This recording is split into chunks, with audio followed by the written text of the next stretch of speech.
यह कहानी एक हरे भरे जंगल की है, जहां विशाल पेड़, नदी की कलकल और पक्षियों की मधुर ध्वनियां हर दिशा से आती हैं। इसी जंगल में एक छोटा सा गांव बसा था, जहां एक सुंदर युवती, निशा, रहती थी। उसकी आंखों में जंगल के प्रति एक अनोखी मोहकता थी।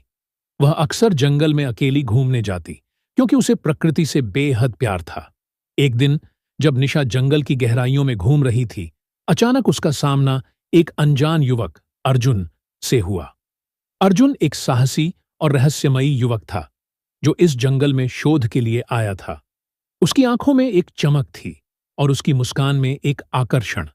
दोनों की पहली मुलाकात अजीब थी, परंतु उसमें एक खास कनेक्शन भी था जो उन्हें बांधने लगा था।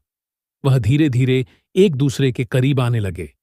निशा अर्जुन के साहस और ज्ञान से प्रभावित थी, और अर्जुन निशा की सादगी और जंगल के प्रति उसकी गहरी समझ से।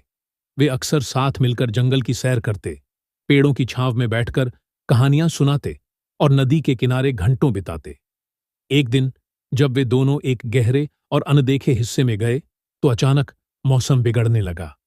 आंधी और तूफान ने पूरे जंगल को हिला दिया। निशा डर गई, पर अर्जुन ने उसका हाथ थाम लिया और उसे एक सुरक्षित जगह ले गया। उस दिन अर्जुन ने निशा से कहा, जंगल ने हमें मिलाया है, और अब मैं तुम्हारे बिना इस जीवन की कल्पना नहीं कर सकता।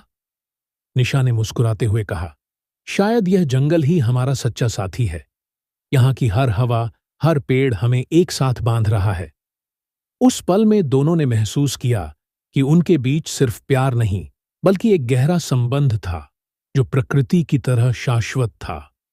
उस दिन से निशा और अर्जुन ने अपना जीवन जंगल और एक दूसरे के साथ बिताने का फैसला किया, जहां उनकी प्रेम कहानी हमेशा के लिए जिंदा रहेगी।